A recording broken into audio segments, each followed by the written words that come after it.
This Women's Day, we are thrilled to introduce Rachna Prasad, an accomplished fractional CMO for startups. Rachna has diverse sectoral experience across MNCs as well as startups, including Benedict Coleman, American Express, MetLife, Oxygen, etc.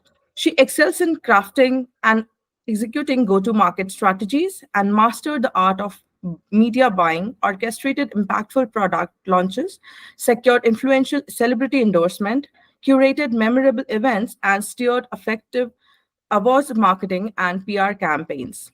Presently serving as a fractional chief marketing officer for three startups in the B2B sector, she is committed to nurturing their growth through the strategic development and execution of their marketing blueprints.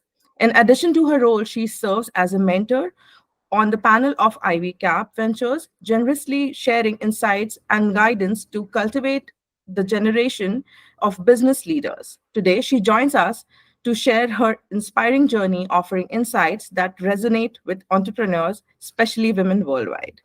Welcome, Rachna, to Open Growth. Thank Uh, you so much, Akriti. Thank you so much for inviting me today here. So my first question goes like your journey has seen your transition from traditional marketing roles to working in startups and now as an independent consultant. So what motivated you to transition from established corporation like Amex and MetLife to a dynamic world of startups? So I think that's a very good question, and I am often asked that question in my life. I don't think it was pre-planned that ways. When I was working for my last stint with a large organization, big corporation, was with MetLife. And one of the things that happened at that time, this was around the year 2011, 2012, digital was coming up in a big way. People were practicing digital marketing. And given that I came with a very traditional background of marketing and I had a very traditional understanding of marketing and practice of marketing, I realized that I was actually losing out on a lot of digital stuff. And it was by chance that in a life insurance company, I was made to given the task of digitizing the term plans and making it available to customers online. And while I was doing that, I just got a little interested in terms of how does digital really happen. Interestingly, when I started looking out for roles in that, most people turned around and said, you have experience, but you don't have experience in digital. So the best way to really learn digital was to dirty my hands. And given my experience, I just decided to take a plunge into the startup world where you get a chance to grow things bottoms up and hence paint the canvas the way you want to. So you have a complete green field to be able to, do things which, learn things, do things on the go. Nothing is set for you. And that's primarily the reason I moved into startups. How did fractional CMO and consulting happen? That was essentially triggered because of a personal situation, which required me to be more flexible with my timings. And it was a personal tragedy. And I just decided to take on something which will give me a chance to continue doing the interesting work that I was doing, however, at my own pace. And maybe on my, where I could own my calendar completely, because flexibility was a key demand more than anything else. And I was already associated with Ivy Cap, and I understood that there was a huge pain point that startups were facing, especially Series A startups who are at a certain stage. They want to now grow. They may or may not have marketing teams. If they had a marketing team, great. But in most cases, they didn't have a structured marketing team, and they could not afford a CMO. But they wanted marketing which was properly stitched, where the communication was cohesive. There was a comprehensive plan and not just tactical doing of things with respect to under the garb of marketing. And this was becoming extremely clear to me as an Ivy Cap, being on the Ivy Cap mentor panel and talking to portfolio companies and understanding this pain point. And I thought, why not take up the role of a fractional CMO, where there's a big difference between marketing consultancy and fractional CMO. Yeah. Marketing consultancy, to my mind and my definition, is still an arm's length approach to what you do with a particular company, where you give an advice as an outsider. Whereas here, I essentially immerse myself along with the teams on the problem at hand, and I help them solve for it and help them execute it. So while I do the strategic planning GTM, but I also help them execute, which essentially means that I have multiple teams now reporting to me, which are the teams at the client's end. But right from hiring to structuring to budgeting, planning, execution, devising, helping them with formulating content buckets for social media, calendar, tracking, monitoring, everything. It's like more like a hands-on approach, um, which is what my role demands now as a fractional CMO, than taking a very consultative approach saying, oh, this should be your market entry approach or something of that kind. Yeah. Yeah, in the era of gig economy, this is very important because we as a startup also require that kind of expertise, but also we cannot afford a full time. And Yes, you yes, as an expert also will not be able to commit yourself to a startup full time. It's better to have five startups and help them grow. So five startups yes. will grow. Yes, that's right. That's right. So that's clearly the thought that I had with respect to the outside edge when I started outside edge. So I don't think, as I said, it was not a pre-planned journey. It was more like at that point in time that seemed to be the right thing to do, and for my own career advancement and for my own personal goals. So that's how it Okay, is. that's great. So, when do you believe is the right time to contemplate a transition from traditional role to independent consulting or going to a fractional role? I don't think there is anything like a right time from a time perspective. I think it's more in terms of when you feel that you have reached a point where you can add value to organizations. And these are things which organically start coming to you, Mhm. and they may or may not be paid assignments. And I would actually tell you a very interesting thing. Like when I first got the first company reached out to me and said, and this was when I was anyway doing a full-time role, and when through my association with IVCAP, they introduced me to a company and who wanted an advice on certain things, and I was still not sure whether I will be able to give an advice which was so, I would say an immersive advice. I would like to use the word immersive here. Mhm. Immersive advice sitting outside the organization, you know. Mhm. So there was also a lot of learning for me in this process, and I do feel that these are things which you intuitively start believing at some point in time that, hey, I'm ready. And it Yeah. has nothing to do with age or number of years of experience. It could be a thing which you can essentially be able to understand or identify within 10-15 years of work X. And Mhm. given that the folks today, the younger generation, is far smarter and they're far more agile, I'm sure that they can take on these kind of things much earlier than I took. It's just about when you think you're ready and when you want to take the plunge. It's perfectly okay. Okay, that's nice. Yeah. So, as a fractional CMO, you have been assisting small and mid-size company in creating their marketing strategy. What common challenges do you observe in this segment, and how do you tailor your approach to ensure their success? So I think my approach is always first to speak with the founder to understand what is the pain point the person is facing. And amongst the portfolios that I am handling today, each one of them has a unique problem. Mhm. So some of them, in some cases, I find that the founders, they have a fully robust marketing team. So somebody is handling content, somebody is handling performance marketing, somebody is handling social media content, PR, etc., etc. But each team member is working in silos, Mhm. and they are just doing tasks which are assigned to them. You know, Okay. so when the founder's biggest pain point therefore becomes, I don't have a properly stitched story about my organization. I Mhm. don't have a consistent messaging or a consistent positioning that is coming across in all my communication, right? My corporate deck is talking of something else. My website is talking of something else, etc., etc. So that's the biggest challenge that I see. The second challenge that I feel is that most startups, the founders are perhaps running, at the speed of 200 kilometers per hour, and the teams are still trying to understand and grasp what's happening.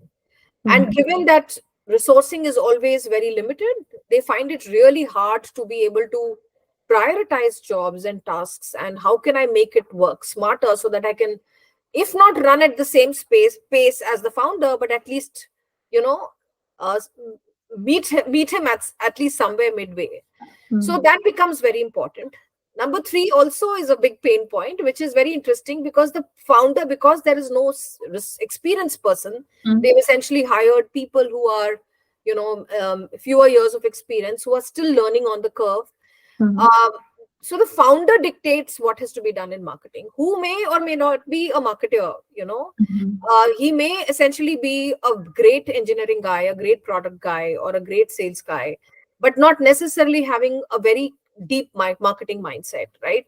So he tends to drive things in marketing which may not necessarily make sense. Like, I can come across, just to give you an example, I may be somebody, the marketer, the founder may turn around and say, hey, we need to do influencer marketing. Okay. And then he comes across profile of couple of influencers and says, why don't you get in touch with them and let's just start doing influencer marketing. The team picks up the baton and says, okay, fine, we'll start doing it. But I think somebody needs to take a stop there and, guide the, and take a very holistic view of this and say, hey, do we need influencer marketing at this stage? That's number one. Okay. And then, why should I select this versus someone else? What should be the criteria for selection of influencer marketing? And see, how do we measure the success, and how do we track that success, right? It's not just about getting a post out. It's about, understanding how is that adding to the brand, right? So, and then once the influencer has posted content, how do I repurpose that content? How is it that I can disseminate it to my greatest advantage, right? So many things happen. I've personally felt that where the founders dictate, they may have a great idea, but it somewhere falls, between the cracks when it comes to execution. So these are some of the challenges that I do feel. The last challenge that I find most founders have is in terms of team structuring. They find it very hard to understand what kind of resources should they hire, with what kind of skill sets, right? And since the team has to be lean and yet agile, how is it that you can essentially create a team which works for him without having him to spend too much on building this whole resourcing piece? So that's a lot of time it happens that the founder do not have that area of expertise, and in that case the company falls short of, and that is where fractional CMO comes into picture. Yes, so that's when experience comes into play, and I think that's the point. Like, I do get a lot of founders who turn around and forward me mail saying that, I'm getting featured in Forbes, whatever, on the front cover of this business magazine. Do you think I should be participating in it? Right? And they are very compelling pitches. But how do you discern whether I should go for this versus that? Or is there, and this is costing me X amount of money, is this money the right amount of money to be spent on something like this? What is going to be the long tail impact of this? And given the kind of budgets that I have, does it make sense to invest in it now, or should I do it later, right? Or even, one of the things that comes out is events. How do I make most of participating in events? Right? I have a booth, but what should I do with that? What's the best way to look at it? So these are things which experience helps bring in a perspective, and to be able to get the maximum bang out of the buck, and which is where an experienced fractional CMO is of use. Yeah, of course. Comes in very handy, I would say. Yeah, of course. So moving from a fintech startup to a global SaaS company is quite a leap. How did you experience difference from your previous role, and what were the challenges of the omni-channel retail technology space? Oh, yeah. So that's a very good catch that you have from my career trajectory. So I was working for B2C. Primarily, my experience was with B2C till 2018, right? And I was looking for a change, and I got introduced to, Vinculum, which is a SaaS company. And I was very surprised that I was actually even considered for the CMO role there, given that I had a complete B2C kind of a background. But I said to myself, how different and how difficult will it be, right? Because the principles of marketing will apply here as well, right? And hence it would not be so hard. What I didn't know was that the tools that you use are completely different, right? And while I think it would be unfair to say that I didn't know about it, but it's just that I just felt even the tools and the applications would be very similar to the principles that you deploy in marketing, and hence it should not be so hard. Um, there were two things that had happened. One is, of course, the fact that I was moving from B2C and B2B. Mhm. Suddenly I found that there was complete, a B2C budget versus a B2B budget. They are like completely poles apart for a, Mhm. Series B funded SaaS company. Mhm. And the third is, of course, the fact that, I was also doing marketing for other geographies beyond India. So there were these three different changes that had happened. Mhm. But I think, there is one principle that I have learned is that when you're thrown in deep waters, you learn faster. Yeah. So I guess it was something which was essentially throwing myself into the deep water Yeah. and then figuring out as to how it happens. I Mhm. think one of the things that really helped me was talking to experts. So I got included. I spoke with a lot of people who were SaaS marketers, and I got included in WhatsApp groups of SaaS marketers. I Okay. was able to get a lot of clarity and learning in terms of how to apply certain things, how to leverage certain things. How do other marketers? What are the best practices that people do? What is the best conversion rate that you can look at? Okay. How do you fix this challenge and stuff like that? So I guess that really helped me a lot. And then, of course, grappling and learning on my own on the job. And then, of course, COVID happened and budgets got slashed. And I ended up reading a book by a marketer which was called Marketing Without Money. And I Okay. think it was very well timed, because when you don't have budgets, how do you manage marketing? Hmm. Letting it impact your team without having to let your team go. How is it that you can make the most of that time? And I think that was my biggest learning in the past, in the time when I was a B2B marketer. Yeah. Okay. I guess I should also read this book. This will help me as well. Yes, yes, yes. Mm. Okay. So, have you faced any specific challenges as a women leader in a male-dominated industry, and how did you overcome them? I think one challenge which has been a common theme, which is, I don't know whether it's about male domination or anything like that, but it's more about the way we are as women. Mm.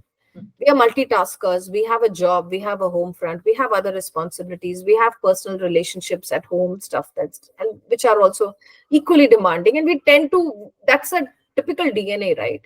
Mm. With men, I think number of times things become very easy because they have a hangout group, even at work.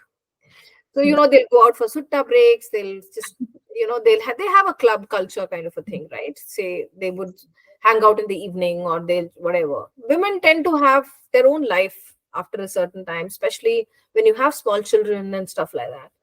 So I do feel that you tend to miss out on a lot of opportunity till such time that you are, so there is enough and more that happens at the workplace while you bring your professionalism to work and your work on the table.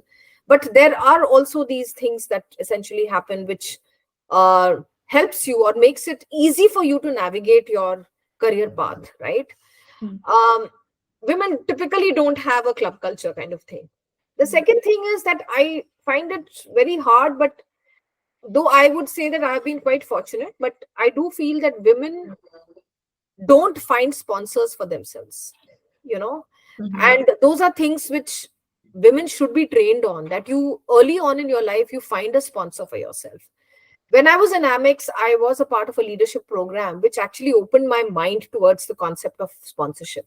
Okay. If you really need to grow, you need a sponsor, and a sponsor is a person who actually believes in the value that you can bring on the table and knows exactly your strengths and weaknesses, and Mm. can help you pick up a role or identify a role and lift you to that role, train you to that role in such a manner that it becomes a seamless path. Women are pretty blind to something like this. Mhm. Men tend to be smarter about this.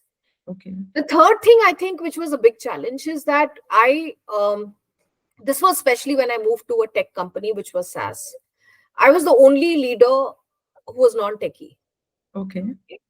So there is this thing, and I don't think it's by intent, but people typically tend to dismiss you as, oh, you won't get this because you're not a techie, right? Mm. So it's like an unconscious bias, Okay. right? And I personally feel that there is nothing that you cannot learn today, because finally technology is in the hands of the people today, Yeah. right? And if you give yourself time, you tend to learn everything, right? Mm. So fine, I may not understand certain things, but over a period of time, I may not get it immediately, but I can get that, I Mm. can learn that, right? So I personally felt that people can tend to dismiss you on the leadership table just because you're a non-techie. And Yeah. which is my advice to women, which is that at that point in time, don't second guess yourself and your capability. Because the moment you do that, it starts reflecting in your body language. Mm. And you will typically come forward and, give a feeling that, okay, I don't get this, but maybe you can help me. And Mm. that is when you are literally undermining yourself. Yeah. Learn technology, adapt it in your life, and do everything, play with it, fail, uh take advice, whatever it is, but there is nothing that you cannot conquer. To be honest, there's nothing that you cannot conquer, right? Absolutely. So that's what it is. Great. So you have received a COVID-19 Superhero Award, which is remarkable achievement. How did you navigate the pandemic challenge, and what valuable lessons did you learn from the experience? So I think I just mentioned that a little bit in my previous response, that during pandemic, budgets got cut. And Mm-hmm. one of the first things, so I have, thanks to my working with taking a startup plunge Mm-hmm. and building teams bottoms up, one of the things that I've always maintained is to keep my team very lean. And Okay. I've always focused on a T-shaped development, which is deep domain expertise in one particular thing and a slightly horizontal expertise. So one person can take up 2 3 different roles, rather than just, no, I can only do content, I can't do performance marketing, or I can only do PR, I can't do, Mhm. email outreach, or whatever it is.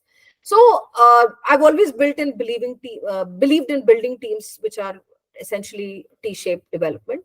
And so my team was exactly that. We had a very lean team. Okay. And like in every other organization's, budgets got slashed. And my founder CEO was like, do you think you would want to look at rationalizing your team? Mm-hmm.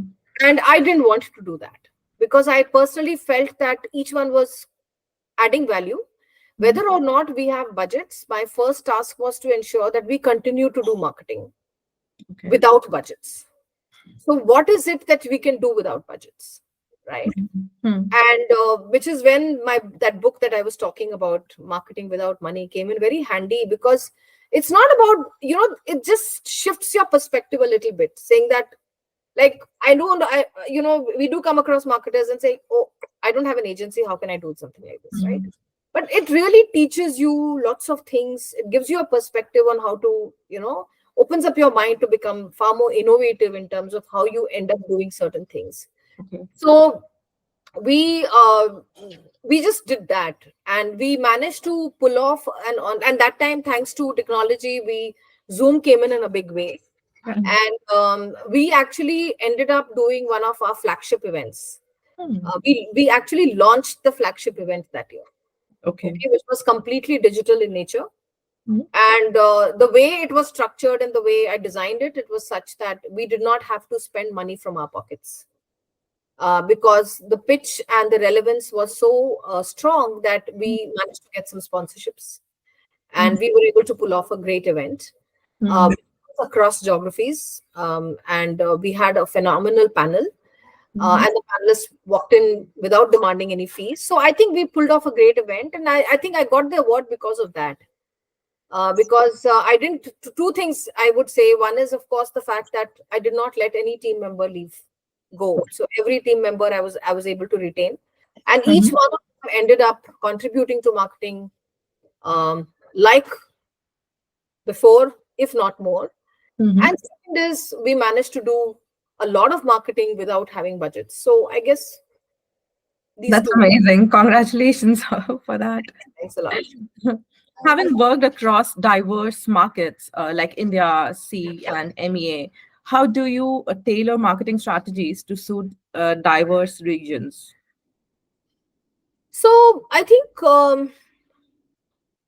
I don't think there is one specific answer to that, except that, it depends on the category that you're working on, which Mhm. is the industry that you're working on. So there are very nuanced things which apply to different industry. Each market is very different. The TG, if you're looking at upwardly mobile, a middle class, TG in India, or sitting in a city, the thinking process is going to be very different from one sitting in UAE, or somebody sitting in US, or somebody sitting in Southeast Asia. Yeah. So I guess the understanding of the TG is extremely critical, with in with respect to your product and your category. And how do you tailor make that? I think there is no shortcut to this, except like really understanding the market from a very, very, very, what do you call it? Uh, Very deeply. And that is just about, you learn those things as you go along. Like I remember when I was first doing a campaign in US, and I was essentially looking at, an outreach campaign. And I realized that US, the audience does not like to be connected. Even if we have their mobile numbers, they don't like to be contacted on mobile. Okay. There is nothing called WhatsApp marketing in US. You can't do WhatsApp marketing, right? So those are things, there are these local sensitivities that you need to work on. If you Mhm. need to reach out to the person on the phone, you have to call up the landline. They're very fixed about what day of the week you call them and at what time. I mean, they clearly demarcate their own personal space and stuff like that. So you just have to be very conscious of that sensitivity. Okay. And how do you address them, right? Mhm. So when you're calling up somebody in Philippines, for example, the Mhm. cultural tonality that you weave into your communication, those are Okay. things that you need to really learn from while you're doing that task. One is Mhm. understanding the TG with respect to your industry, and the second is the cultural flavor. And the Okay. cultural flavor happens when you visit that place, when you talk to people, your local sales team, they will give you a lot of tips, etc., Mhm. etc. So those are some of the things that you essentially learn Okay. along the way. Anything very specific one should keep in mind when dealing with Indian and the US market? I think US market is not forgiving. Okay. So as an Indian brand which was trying to enter the US market, one of the things that I realized is that if they are sitting in the US, they are not seeing, you are not a PNG, you're not an American Express, you're not a well known brand. So when you are approaching a customer, you are prospecting somebody in US, you need to be very, very sure about everything your pitch should be perfect. You cannot falter in your pitch. You should have all the answers in place. But most importantly, one of the biggest questions they always have is, how will you manage the after sales service? Okay.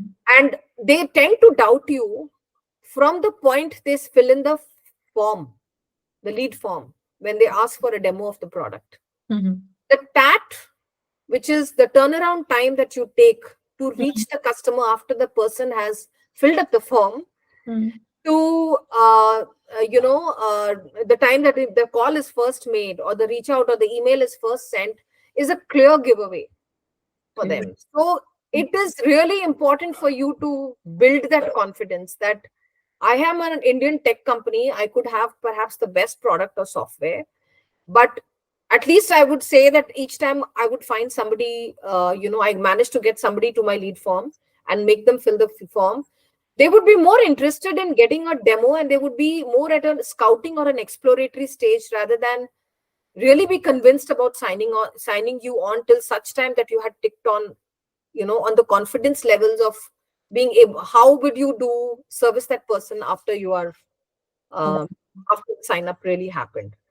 So Mhm. in my view, having a local presence is really, really, really critical, because that's something which gives them a lot of confidence. Okay, sure.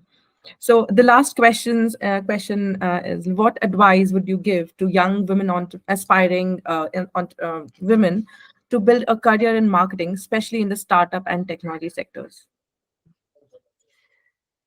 Um, I think we are in the golden age, right now. The girls are in the golden age. They're very fortunate.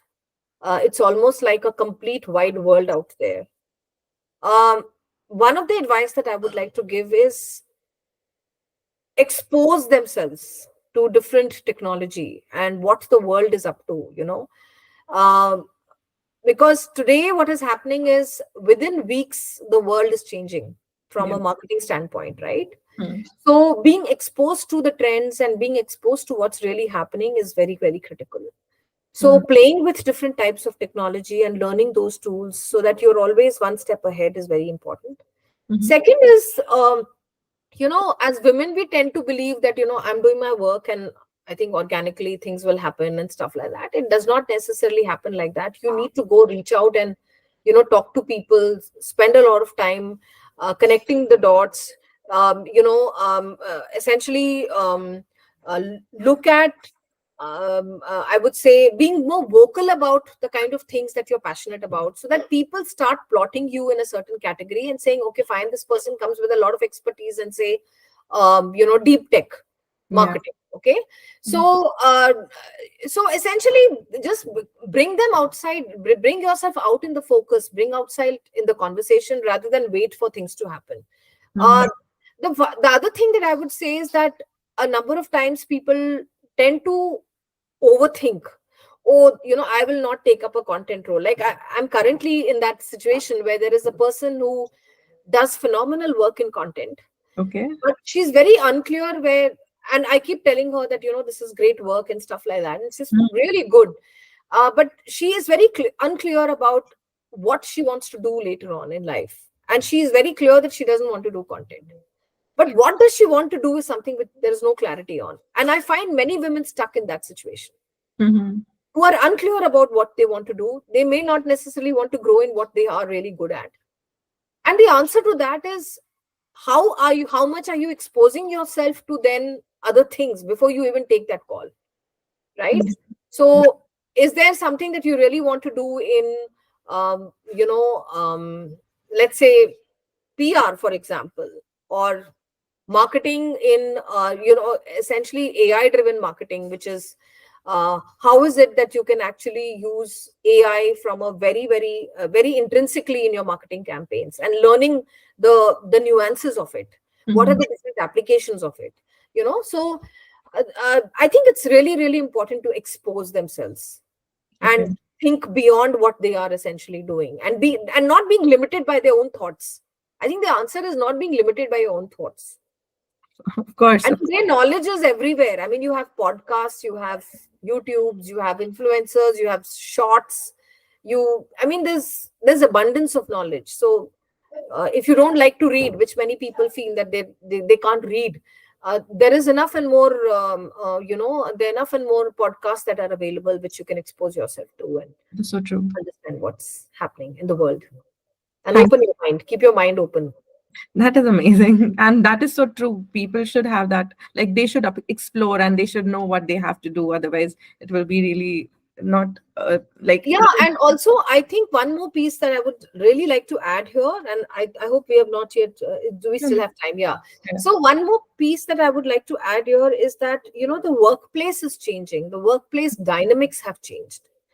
When we started off our work, I mean, I am feeling like a fossil right now, but but what I really want to say was that our career path had to, there was a certain pattern.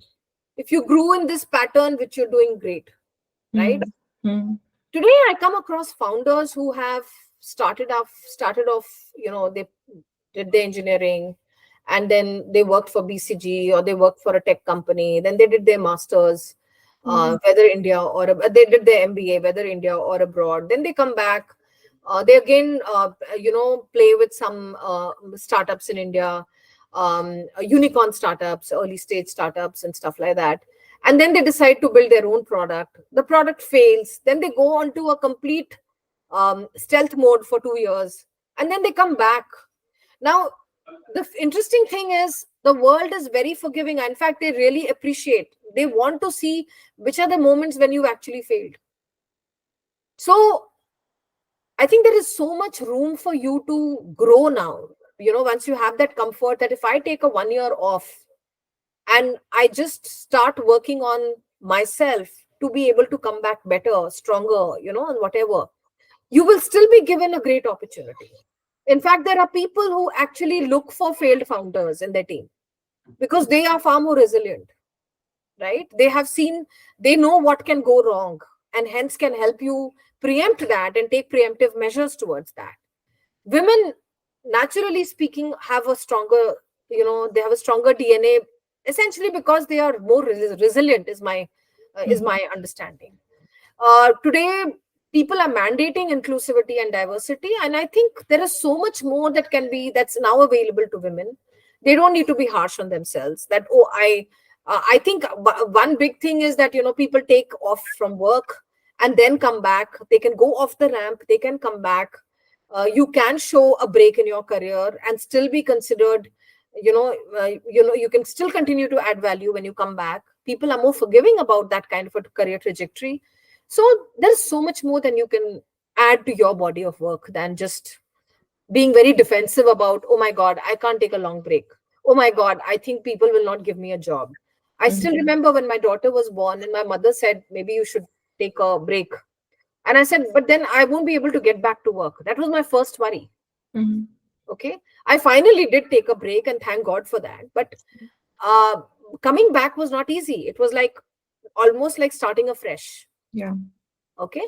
So I personally feel that the world has changed and Yes. for the better. Mhm. The workforce and the way you're perceived is changed. And I think we should make most of it. And it's our time, and it's like claim the time. Yeah, definitely. Everybody should learn this. Every woman should learn this and be more Definitely. resilient. They are already resilient, but it should Yes. come naturally. So, Yes. thank you, Rachna, for your time. It was amazing talking to you, and I also got a lot of tips from you for a better to become good at what we are doing right now at Open Growth. Open Growth is constantly trying to make an impact. Wants to become the bridge between the entrepreneurs and the experts. So, thank you for your time and being associated to Open Growth. Thank you so much, Akriti. Thank you. Bye bye. Bye.